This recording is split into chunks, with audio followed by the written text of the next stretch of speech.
The following presentation, Makers and Shakers, is presented by the City of Flagstaff and APS.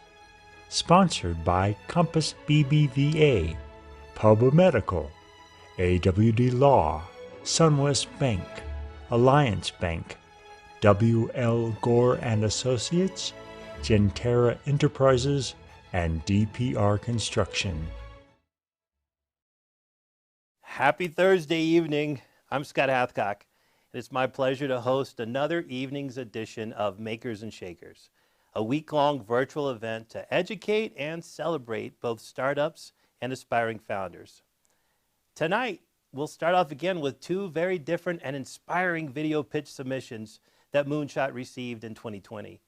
And following those pitches, we will present a keynote presentation by Steve Reese, Phoenix Suns CIO. Steve's speech will get you excited to burn the boats, drink water, and even eat more pancakes, to name a few topics he'll touch on. I absolutely love his story. And right after Steve's keynote, we'll go live for some viewer Q&A. So to participate with questions or comments, just email us at info@moonshotaz.com, and we'll address your questions on air. All right, let's mix it up, settle in, and hear from a few entrepreneurs shaking up their industry. Hello, I'm Nathan Friedman, an engineer and innovator with W.L. Gore Associates here in Flagstaff, Arizona. I'm also Gore's representative on the Moonshot Board of Directors. For over 60 years, Gore has pushed the boundaries of what is possible, both with our unique technologies as well as our diverse range of high-performance products. Our innovations span numerous industries, from world-famous Gore-Tex outerwear to our life-saving medical devices, and from critical environmental filtration products to electronic cables which have helped enable the space program.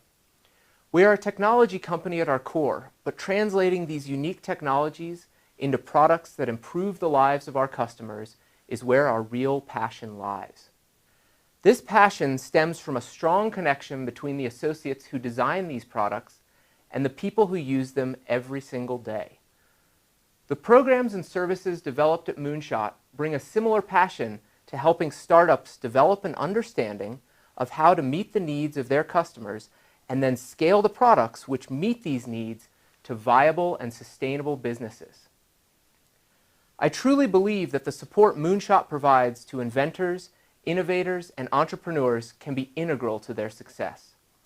Innovation comes in all shapes and sizes, and figuring out how to take an idea, a spark of inspiration, if you will, and grow that spark into a real business is not an easy or straightforward task. Having a partner like Moonshot to help navigate this journey can be invaluable. Gore is happy to help the team at Moonshot support these bold innovators, these makers and shakers, right here in Flagstaff, where they are taking that spark of innovation and growing it into world-class businesses. Now go start something.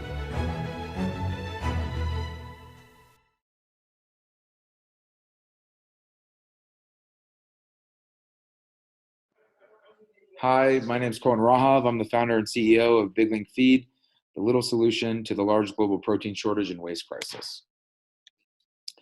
So what is the big problem? There's a looming protein crisis. The world population is rapidly increasing, expected to hit 10 billion people by the year 2050. There are rapidly emerging middle classes in previously impoverished countries where they are buying more meat, and there's simply not enough protein to go around. We have been overfishing the oceans, which is drastically enhancing the effects of climate change by depleting wild fisheries and destabilizing ecosystems.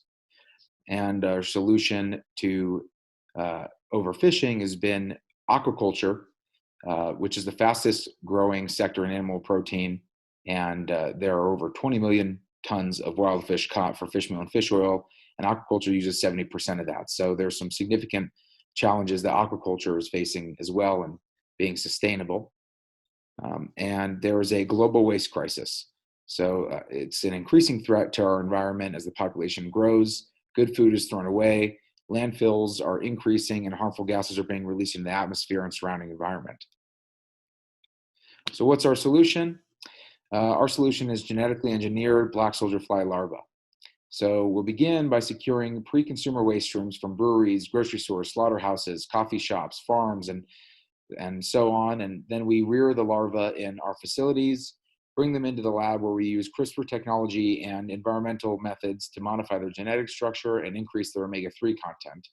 And we end up with a sustainable source of omega-3 rich oil and high protein insect meal. And this is how we will reduce waste, reduce overfishing, and help the aquaculture industry sustainably meet the global protein needs. So we'll be looking to capture a piece of two growing markets. The first market is the United States waste market, which is currently valued at $10 billion and expected to be over $50 billion by the year 2025. The second market is global aquafeed market, which is currently valued at $50 billion and expected to be worth over $70 billion by 2025. The US is the largest global producer of waste at over 65 million tons of food wasted annually. We'll work with strategic partners in the government to secure consistent waste resources, and aquafeed market is a pretty open market with only 4 companies fairly evenly owning 35% of that market, and the remaining 65% being divided amongst regional players. So as far as financials go, we are looking at a production cost of $2,000 per ton. We are estimating that one facility can produce 240 tons of black soldier fly larvae per year, and we're estimating a $1.2 million gross profit per facility per year. So our strategy is broken into 4 phases. Phase 1 is to develop a reproducible, genetically modified black soldier fly larva at lab scale while securing pre-consumer waste streams. Phase 2 is to build a prototype facility to maximize efficiency, profitability, and sustainability. Phase 3 is to work with technology and legislature to approve more waste sources for animal feed. And phase 4 is to divide production into single facilities regionally, a minimum of 1 facility per mainland state, so 48 facilities minimum, utilizing local waste streams. So and that is broken into a 7-year plan. So phase 1 is expected to take the first 12 months. After that, we'll begin phase 2 and phase 3, and also begin our B round of fundraising for phase 4. Phase 2 is expected to take about 6 months, but phase 3 will be ongoing. After that, we will, after the first year and a half, we'll begin phase 4, and we'll start small with 4 processing facilities, and we'll also begin our C round of fundraising for commercialization. And then after the first 3 years, then we'll begin, we'll continue a pretty aggressive growth strategy of phase 4 with 3 new processing facilities per quarter until we hit 48. So here's just a brief look at our competition. Some of the issues that we face and are going up against really well-funded companies, some companies with some very innovative technologies, and some companies with some already developed technology. But you can see here that some of the big players, the Cargills and ADMs, are involved, and some companies are utilizing algae to tackle this problem. Others are focusing more on insects, but there is no company out there who has brought forth a solution of genetically modifying the black soldier fly larva. That's where Big Link comes into play. A little bit about myself. I come from the medical field where I've built a distributorship selling medical products for over 4 years now. I've helped assemble and manage 2 medical advisory boards for startup companies. And I started Big Link just out of a deep passion for utilizing biotech combined with sustainability, because it's very clear nowadays that our planet is in a pretty emergency state in terms of environmental issues. That's not anything new. So for fundraising, we've been a bootstrapped company and fully funded by myself from October 2019 until now, which is over $40,000 I've put into the company. And we're seeking $1 million at a $10 million valuation. So, and that is all we have for today. So I appreciate you listening to our pitch. And if you have any questions, please feel free to reach out. Thank you very much.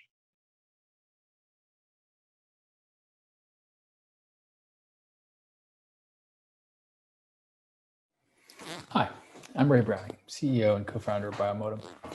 We are a medical device rehabilitation robotics company that's aiming to transform the trajectory of mobility in children with movement disorders. By energizing every step, we aim to empower mobility. In the following video, Zach Lerner, my co-founder, describes the underlying motivation, the foundation of Biomotum.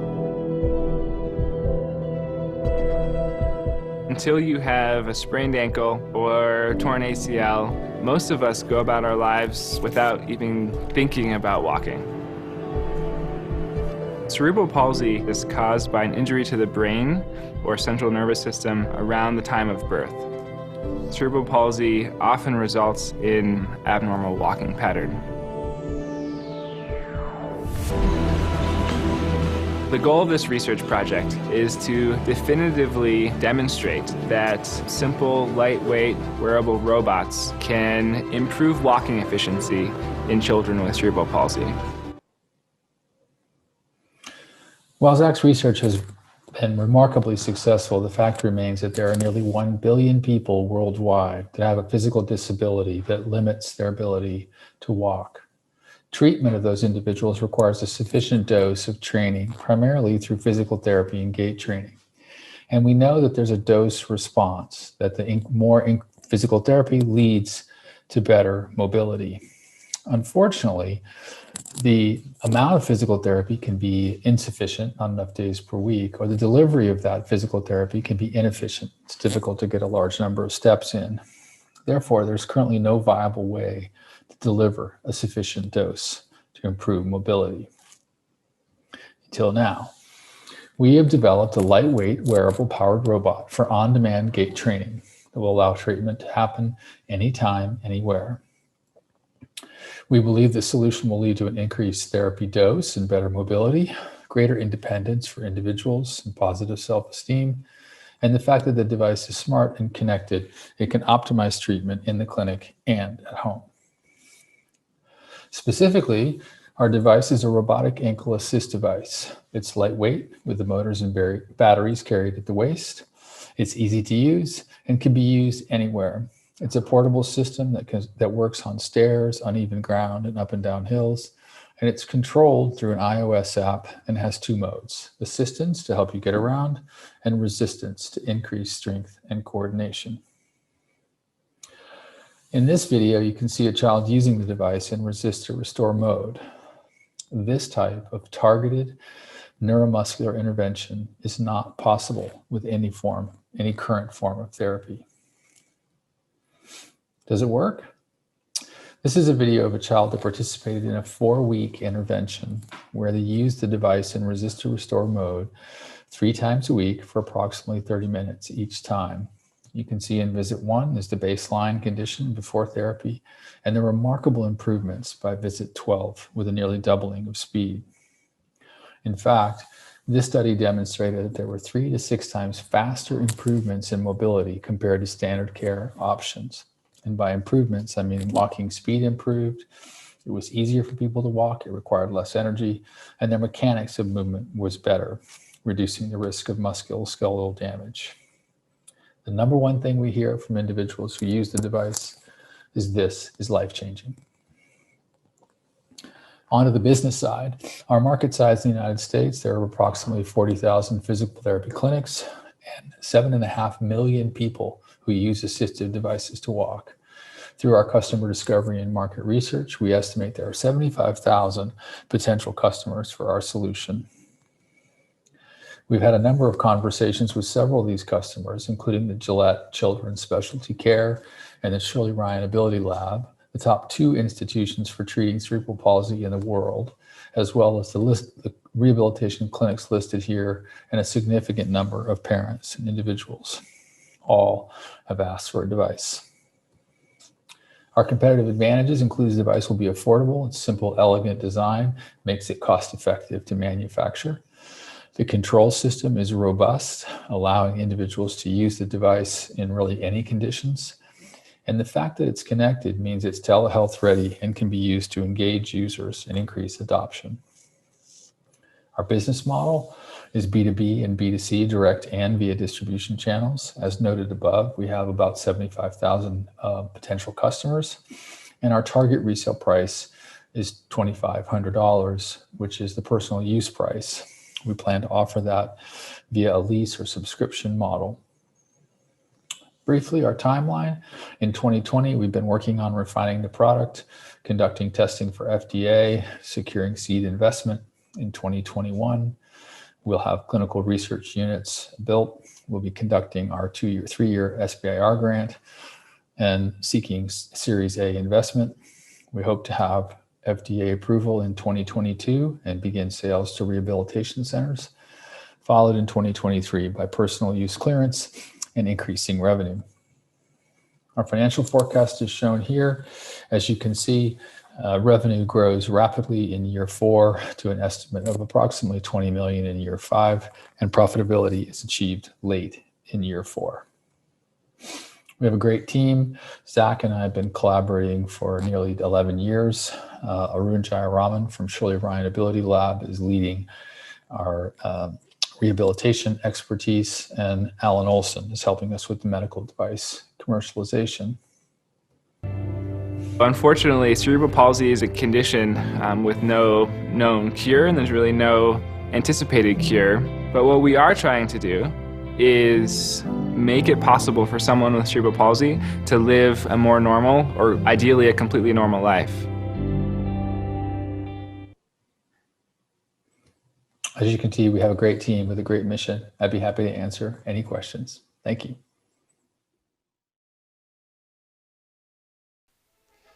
Hello, my name is Steve Reese, Chief Information Officer for the Phoenix Suns, and it is my pleasure to address you today and to talk a little bit about a few of my experiences as I've worked in the sports entertainment industry. First off, I am one of the luckiest guys on the planet, as I've had the opportunity to work for a little over 25 years in professional sports. I started off with the Houston Oilers in 1990, where I was the 6th technologist in the world working in professional sports. From there, I had the opportunity to work in Major League Baseball for the Houston Astros and the San Diego Padres, and finally, I made the leap to the NBA, where I've worked for a little over 7 years with the Phoenix Suns. I did have one departure from the sports world when I established an independent automotive repair business, Christian Brothers Automotive, that eventually has grown to over 100 franchise stores under the leadership of its founder, Mark Carr. And yes, his last name really is Carr, there's no pun intended there. As I look back across my career in professional sports, it can be summed up with one simple word: adversity. Professional sports is built on the principle of eat or get eaten, win or lose, defeat your opponent or be defeated. It's very objective. Either you win, you lose, I'm happy, or I'm sad. But I've also learned that the sports industry is simply a reflection of life. It's not much different than when I owned the automotive business. In both cases, it's about battling through hard times. It's about overcoming adversity. It's about overcoming myself. It's about keeping my head in the game and not giving up. It's about perspective, poise, and trying to be the kind of leader that people will follow to hell and back. As a country, we're in the midst of battling one of the most stressful times I can remember, and I've been around for a long time. A recent poll has shown that anxiety has risen in the U.S. in the face of all of this uncertainty. For example, 53% of Americans state that their mental health is worse off today than what it was a year earlier. Also, prescriptions for antidepressants are up 14%. And for those working from home, check this out. Americans are now working an additional 22 million hours additional a day, each day. And that comes with the stress from not being able to throttle back, as well as those who are now working their tails off simply to survive the new normal. So I want to ask you a couple of questions. How do we climb out from underneath this incredible pressure that inevitably gets a hold of all of us? How do we look beyond the current pandemic and how it's changed all of our lives? What do we deserve versus what do we get out of life? How do we look beyond our own disappointments and failures? How do we use tragedy and adversity to our advantage? How do we simply get back in the saddle when we're exhausted and feel defeated? How do we strive for balance, especially in a world that's completely out of balance and runs 24/7? How do we get the most out of those around us? I'm going to give you a short answer to all these questions. And the answer is, it's hard.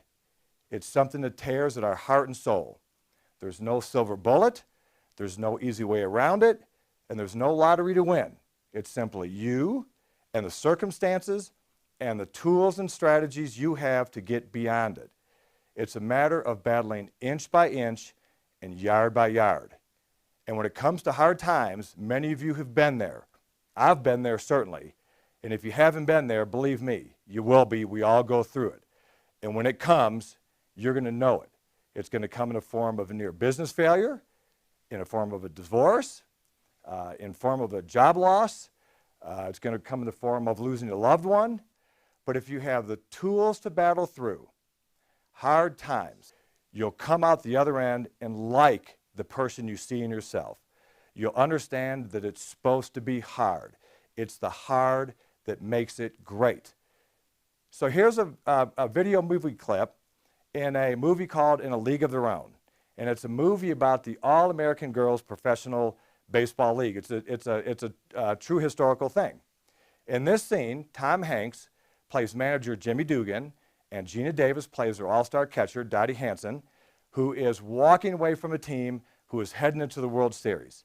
So right now, let's take a look at that video. Dottie, write to us. We'll miss you. We will. Thanks. Good luck in the World Series.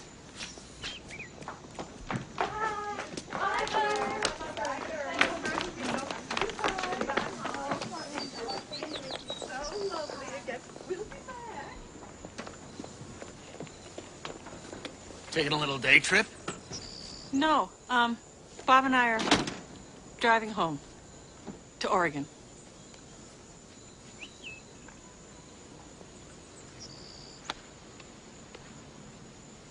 You know, I really thought you were a ball player. Well, you were wrong. Was I? Yeah. It is only a game, Jimmy. It's only a game, and I don't need this. I have Bob. I don't need this. I don't. I gave away 5 years at the end of my career to drinking. 5 years. And now there isn't anything I wouldn't give to get back any one day of it. Well, we're different.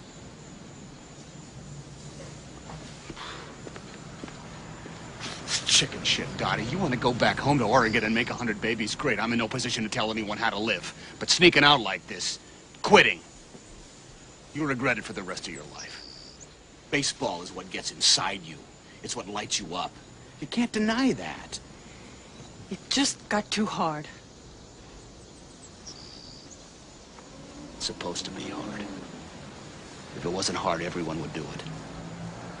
The hard is what makes it great.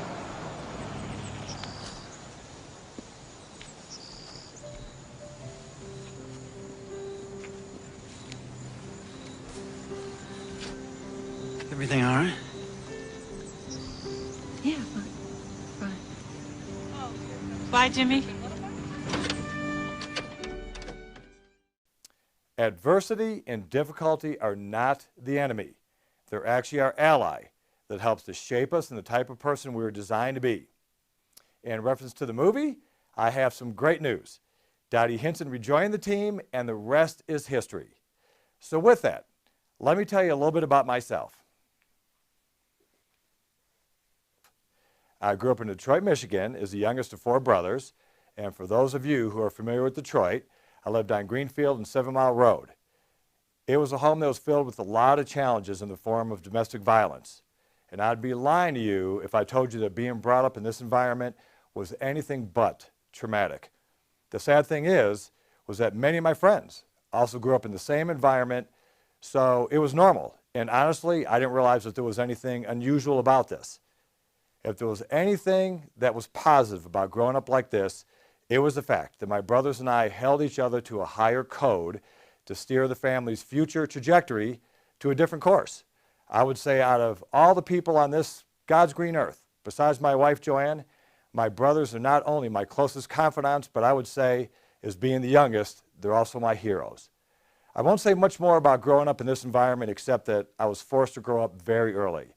I've seen a lot of things about human nature that caused me to really think about life and what my purpose was.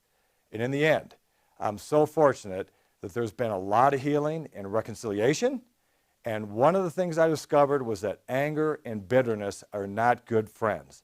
They may be good if you're playing football or you need to call that inner rage to make a hard hit, but in the real world, anger and bitterness are horrible, horrible traveling companions.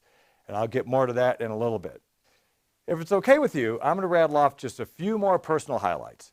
In 1979, I shattered my left leg and ended up with a traumatic brain injury as a result of a football accident.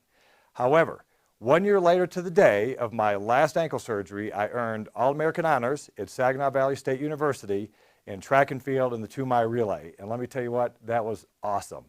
Much of that inspiration during the year of that rehab came from Ron Kramer, who is a former tight end with the Detroit Lions, who told me that I needed to quit whining and complaining about my injury and get off my duff and do something about it.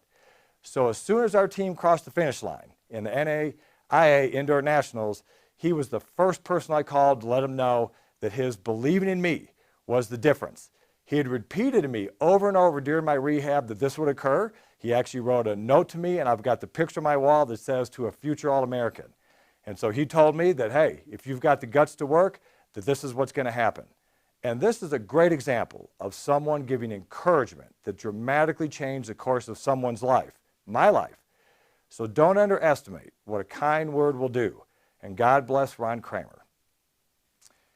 In 1981, I moved to Houston to finish my degree in Information Systems at the University of Houston, and I graduated in 1984. But 1984 has become a real mixed year. On the one hand, I never thought that I'd be able to finish my degree. As a kid, that was just something others did, and I didn't believe that that was really meant to be in my future. But it was, and I couldn't have been prouder. And that, considering that I had to overcome some real learning challenges as a result of my traumatic brain injury. On the other hand, 1984 came with the devastating news that my oldest brother Rich had committed suicide. And for those of you who've been through a tragedy like that, you can probably relate to the fact that the sting of something like that never quite goes away. It comes with a heightened sensitivity to those around you who go through equally difficult times, and they simply need somebody to talk to.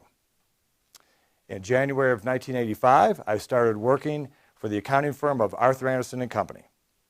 I worked out of the Houston and Detroit offices. Then in 1989, I was brought in as a consultant to the Houston Oilers football team when they had an epic ticketing systems meltdown, and because Warren Moon had a few issues with the Cleveland Browns that year before. During that previous season, the Cleveland Browns had developed a game analysis system that showed every time they blitzed Warren, he had a tendency to turn to his left. So I was brought in to help provide some IT governance as well as to develop a game analysis system to counteract what the Browns had done. This was the genesis of data beginning to be used as a combative tool in professional sports. Through the years, I've joked with Warren when I've seen him how fortunate I was that he had that tendency to turn left, because that's led to a wonderful 25-plus year career in professional sports. Then in 1996, I helped relocate the team to Nashville, Tennessee. In 1999, we won the AFC Championship against the Jacksonville Jaguars and lost in Super Bowl 34 to the St. Louis Rams. We fell short on the final play by a single yard. And then in 2000, I left the NFL and opened Christian Brothers Automotive, a franchise store in Brentwood, Tennessee, and that was the 7th franchise store in the organization's history. Then in 2006, I moved back to Houston to work for the Astros as their director of IT. In 2011, I moved to San Diego to work for the Padres as their vice president of technology. And finally, I jumped to the NBA in 2013 to work as the chief information officer for the Phoenix Suns. To say the least, it has been one heck of a ride. Now that I've shared some of my background, let's talk about the 5 biggest lessons I've learned that have allowed me to keep my head in the game and to keep pushing the ball forward. The year was 1519, and Hernando Cortez was setting sail from Cuba to the Yucatan Peninsula. Hernando was what they called in those days a conqueror, and his goal was to defeat the Mayans and to get the treasure that had been in their possession for over 600 years. He set sail with 500 soldiers, 100 sailors, 16 horses, and 11 ships. And when they set sail originally from Spain, all of the soldiers and the sailors were incredibly encouraged and optimistic and ready to face the Mayans. They knew what was at stake, and that was a treasure that could provide for their family for generations and generations to come. However, as their journey continued, they began to get tired. And as they got sea-weary, they became complacent and began to complain and become whiners. And they had lost their focus on what their original mission was. And as they drew closer to the Yucatan Peninsula, Cortez grew increasingly concerned. In many respects, he feared a mutiny.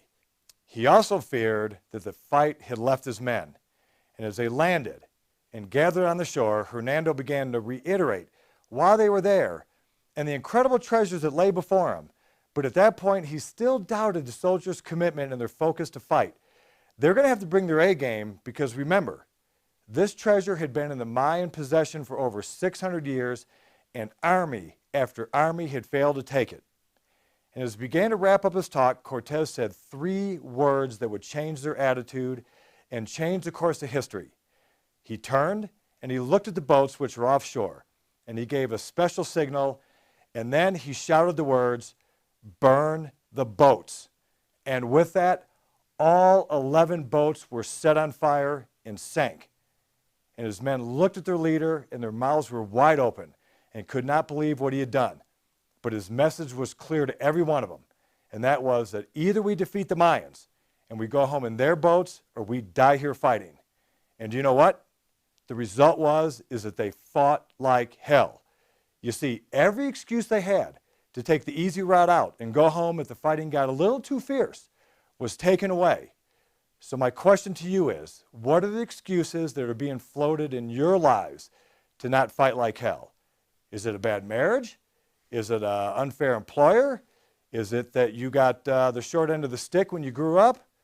Well, let me tell you a quick story of my own. It was 2001, and I'd been operating my Christian Brothers automotive franchise for about a year.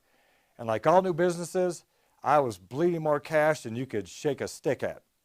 In August of 2001, I was seriously running out of cash.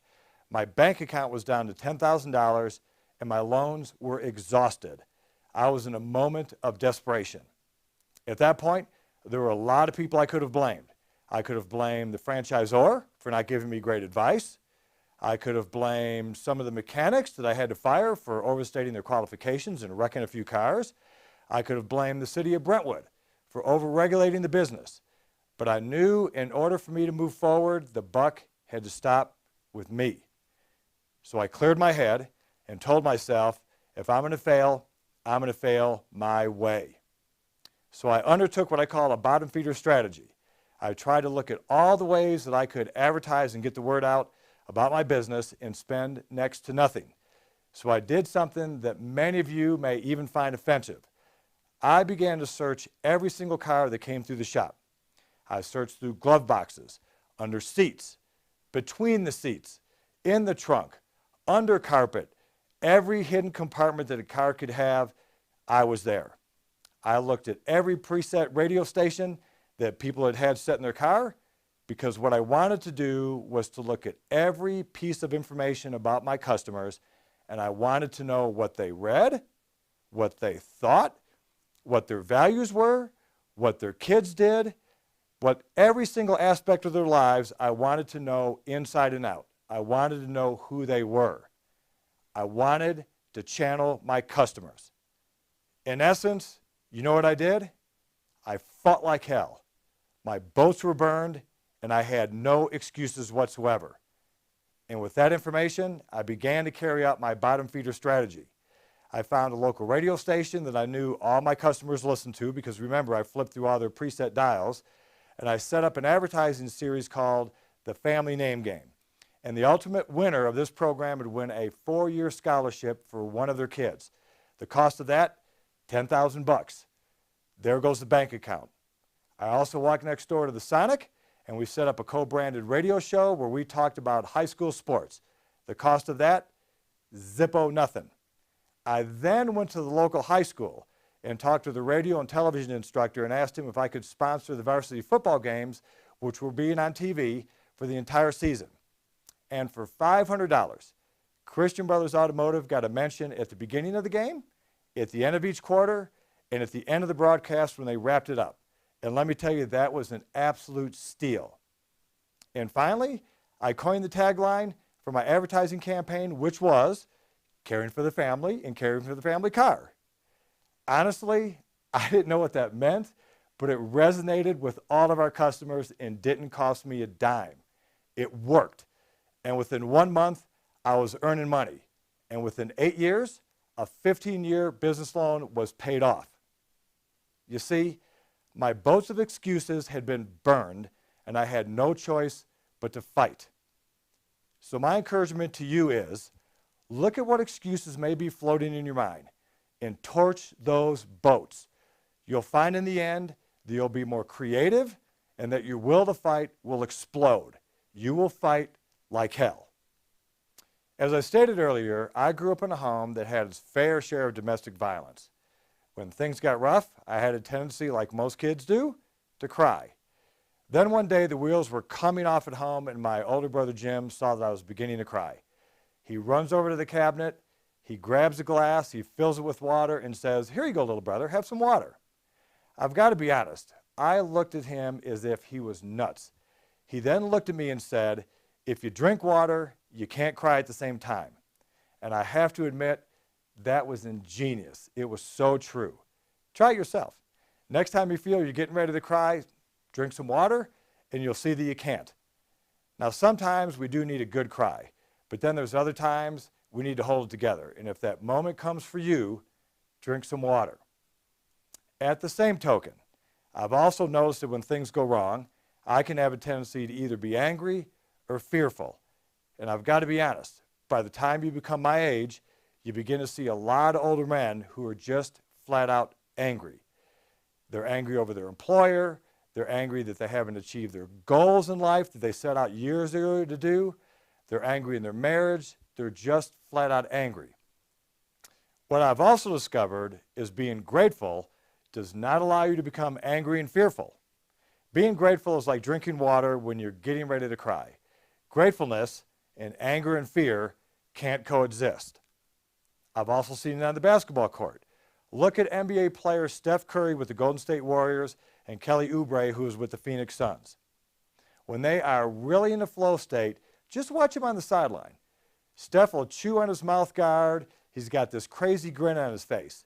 And I know for a fact that he practices gratefulness all the time during a game.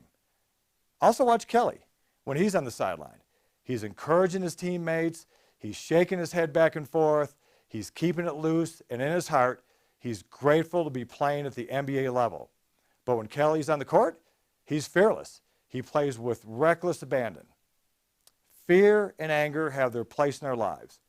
They have their place when it comes to fighting war and injustice, for defending the oppressed. But in the everyday business world, fear and anger are not good friends. They're not great companions or good roommates. But what many people use to push forward and achieve their goals is anger. And that's really, really unfortunate. Are you tired of being angry? Do you want to play with reckless abandon and have fun along the way? Do you want to think clearly? Then I say become grateful. There is a slew of medical benefits that go along with being grateful. Look them up, and you'll see that being grateful is like taking a tall, cool drink of water. It was the summer of 1972, and there was a situation at the house that had gotten outrageously out of control. It went on for hours, and to say the least, it was not a situation that restored my faith in mankind. The next morning, my brother Jim looked at me and said, "Hey, let's get all the fellas together, and I'm treating everybody to pancakes at the International House of Pancakes." The fellas were a group of friends of mine that we hung out with who were growing up in a similar situation. So all 8 of us headed to the International House of Pancakes to literally eat them out of house and home. We started eating at 8:30 in the morning until they kicked us out of the restaurant at 2:30 in the afternoon. And that's when I learned that the all-you-can-eat special at IHOP isn't necessarily an all-you-can-eat deal. their deal does have an end game. I later asked my brother Jim why he did that. Considering that he was a junior in high school and I knew that he didn't have a whole lot of money at the time, that was near impossible for him to do. But he looked at me and said, I somehow had to offset the evil from last night by doing something that was good. What he said to me that day was profound, and I'll never forget it. And it wasn't until years later that I researched what Jim said to find out that it had science supporting it. Acts of kindness can release hormones that contribute to your mood and overall well-being. The practice is so effective, it's actually being incorporated into some types of psychotherapy. According to research at Cedars-Sinai Hospital, we all seek a path to happiness, and practicing kindness toward others is one we know works. Most research on the science behind why kindness makes us feel better has centered around oxytocin. Sometimes called the love hormone, it plays a role in forming social bonds and trusting other people.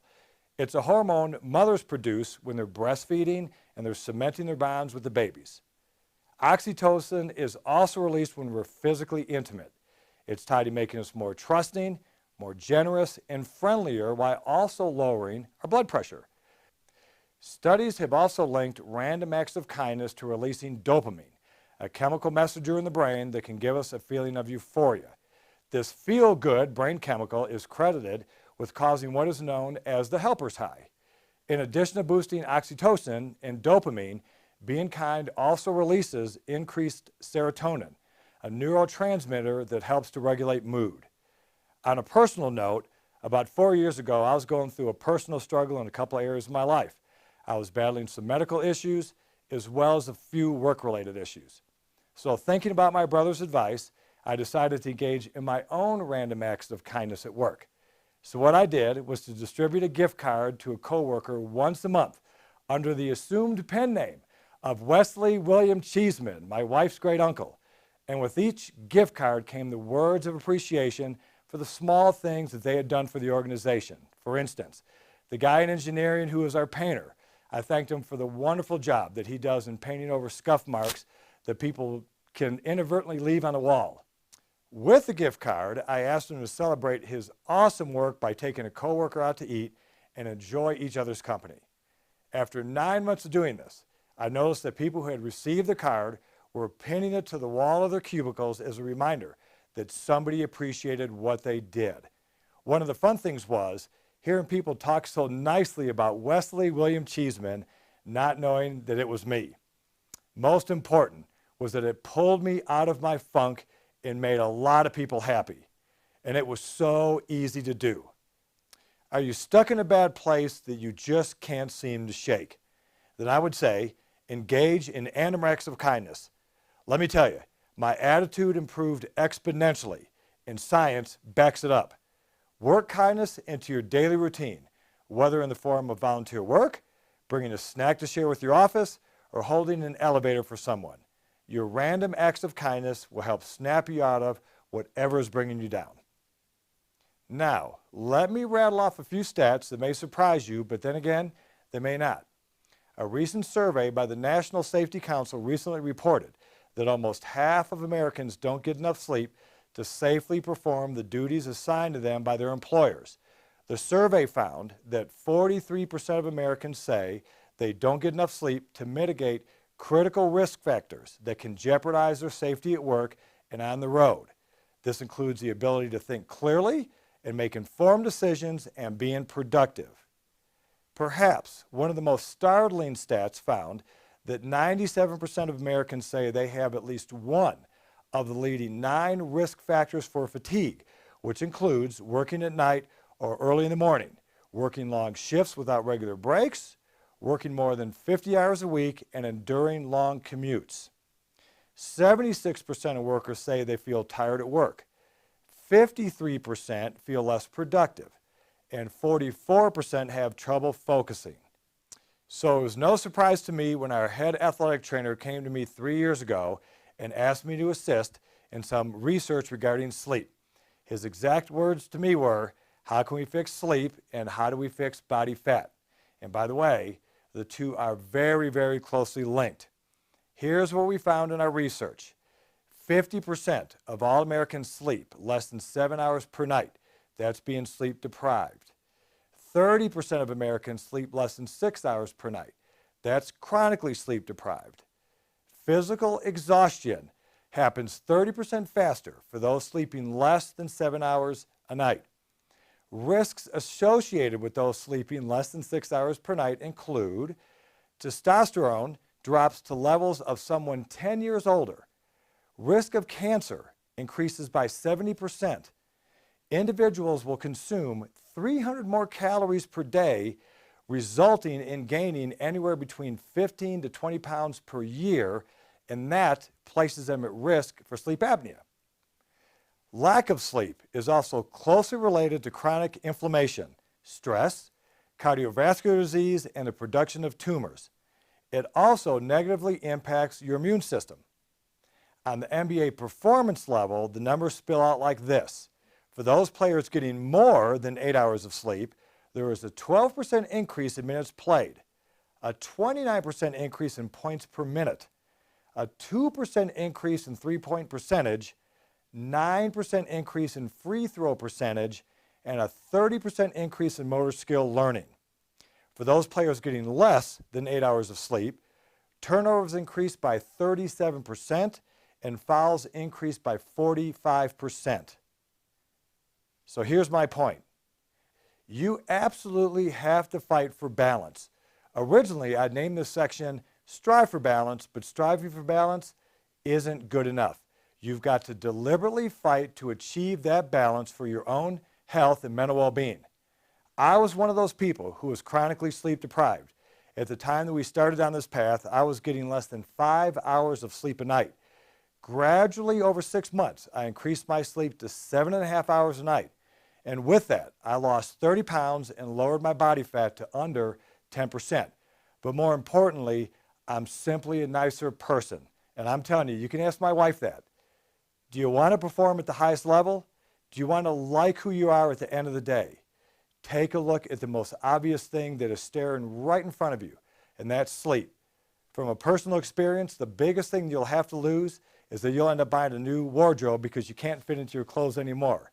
So I say take this seriously and take care of yourself and look at your sleep. I will never forget this date. It was September 19th, 1994.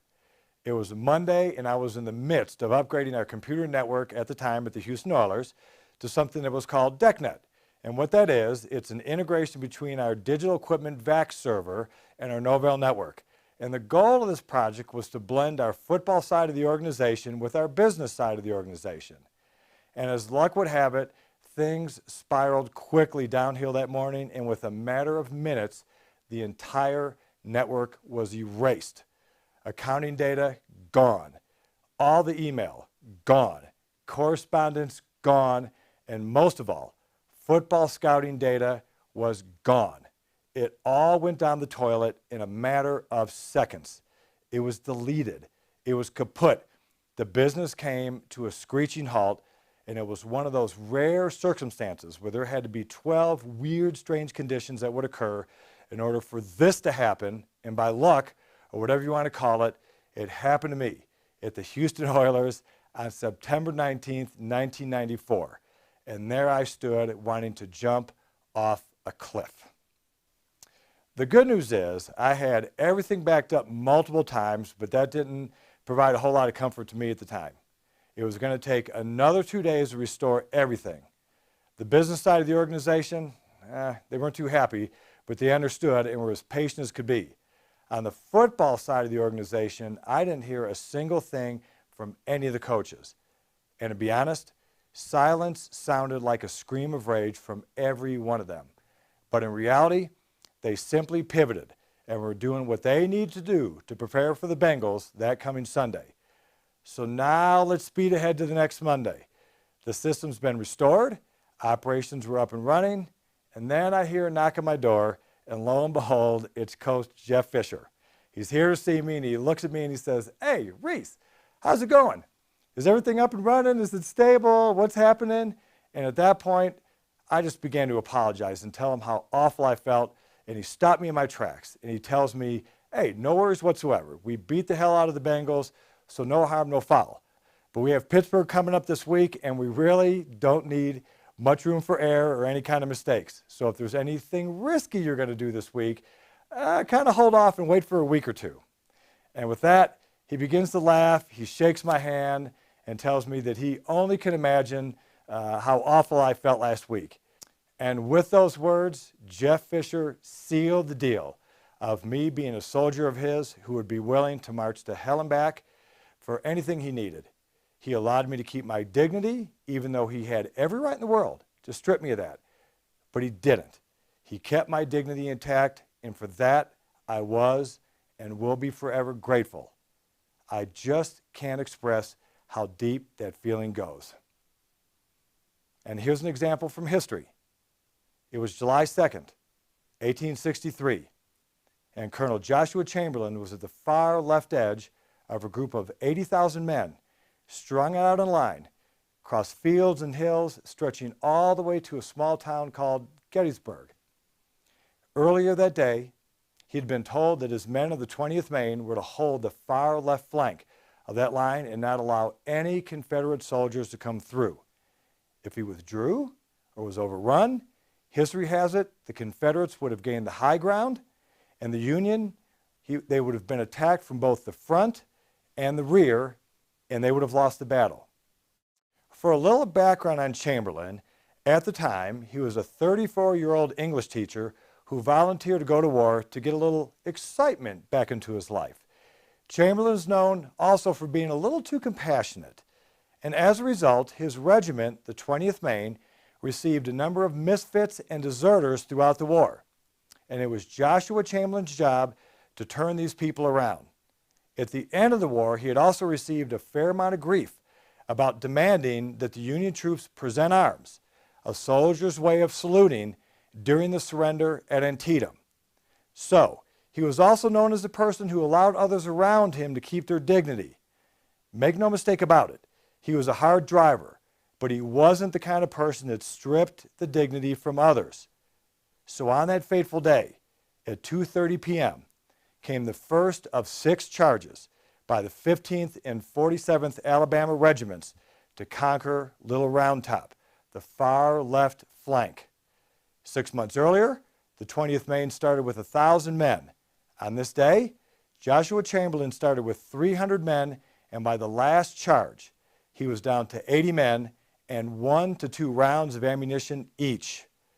Later, Chamberlain recalled, their leader had no knowledge of warfare or tactics. I was only a stubborn man, and that was my greatest advantage in this fight. I knew I may die, but I also knew I would not die with a bullet in my back. I would not die in retreat. And with that, as the Confederates began their 6th assault on Little Round Top, Colonel Joshua Chamberlain stepped to the top of that rock wall they had built as a fortification. He crossed his arms, stared down at the advancing enemy. He then shouted out 2 commands: fix bayonets and execute a great right wheel of the entire regiment. And with that, he pointed his sword downhill, he slashed his blade through the air, and ran downhill, willing to die, defending Little Round Top. And with that, 80 men of the 20th Maine spilled over that wall, believing they were facing certain death, but they were willing to follow their leader to hell if that's what was required. Why? Because they respected and admired the person he was. But then, an amazing thing happened. The 15th and the 47th Alabama saw this incredible charge by the 20th Maine and incorrectly believed that they had been reinforced. So the South surrendered on Little Round Top within 5 minutes. The rebels were certain that these were not the same soldiers that had been facing on the previous 5 charges. Their thought was that a beaten regiment would never charge. And with that, the 80 ragged men of the 20th Maine captured over 400 soldiers from the 15th and 47th Alabama. Historians have determined that had Chamberlain not charged that day, the rebels would have won Gettysburg, and the South would have certainly won the war by the end of the summer. You see, life is a ground war, It's symbolically like the Battle of Little Round Top. It's about defending yourself from each obstacle or charge. It's about putting one foot in front of the other and fighting for every inch of territory on that hill. Now let's put a modern twist on history and take a look at this clip from the movie Any Given Sunday.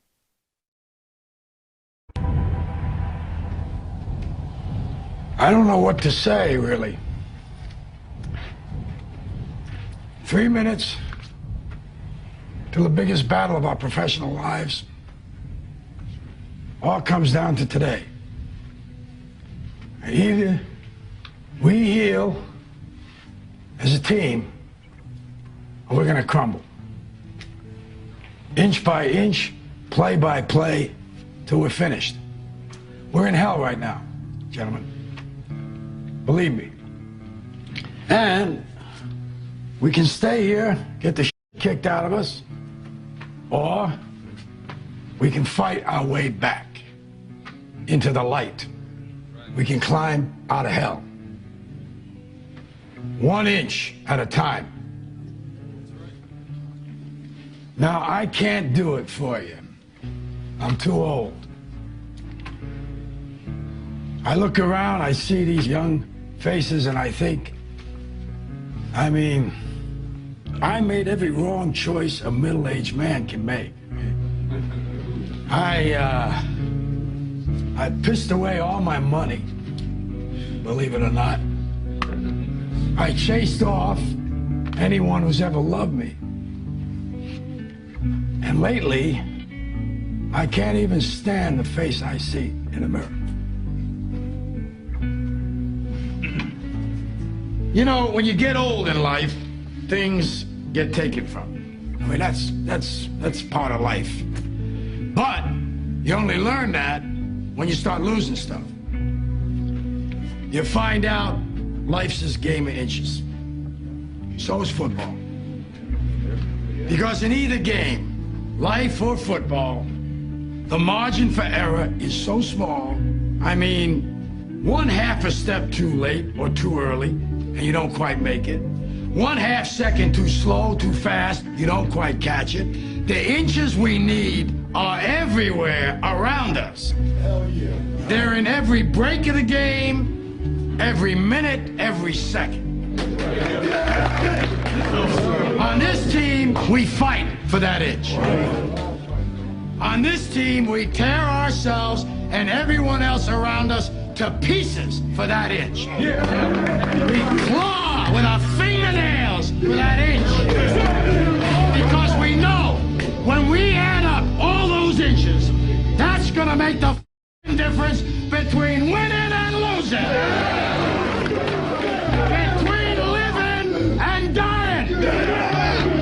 I'll tell you this, in any fight, it's the guy who's willing to die who's gonna win that inch. And I know if I don't have any life anymore, it's because I'm still willing to fight and die for that inch. Because that's what living is. The 6 inches in front of your face. Now, I can't make you do it. You gotta look at the guy next to you. Look into his eyes. Now, I think you're gonna see a guy who will go that inch with you. You're gonna see a guy who will sacrifice himself for this team because he knows when it comes down to it, you're gonna do the same for him.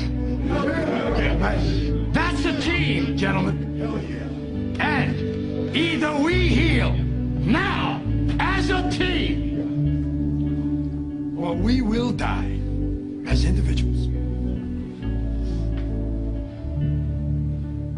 That's football, guys. That's all it is. Now, what are you gonna do?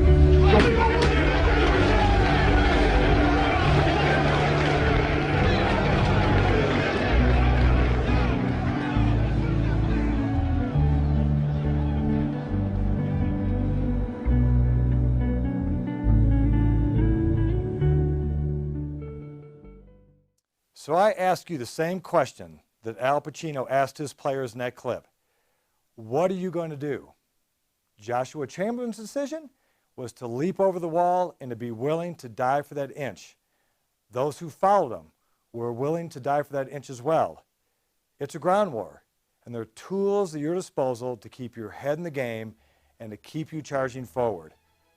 Learn to burn the boats of excuses in your life that stop you from excelling. Master gratefulness and gratitude to destroy the anger and fear that can fill your life. Practice random acts of kindness to keep your head in the game. Strive for balance and restoration to allow you to perform at peak performance. And finally, allow those around you to maintain their dignity. In the end, they will march to hell and back for you and the cause. Thank you for taking time to listen. May God bless all of you as you march forward inch by inch.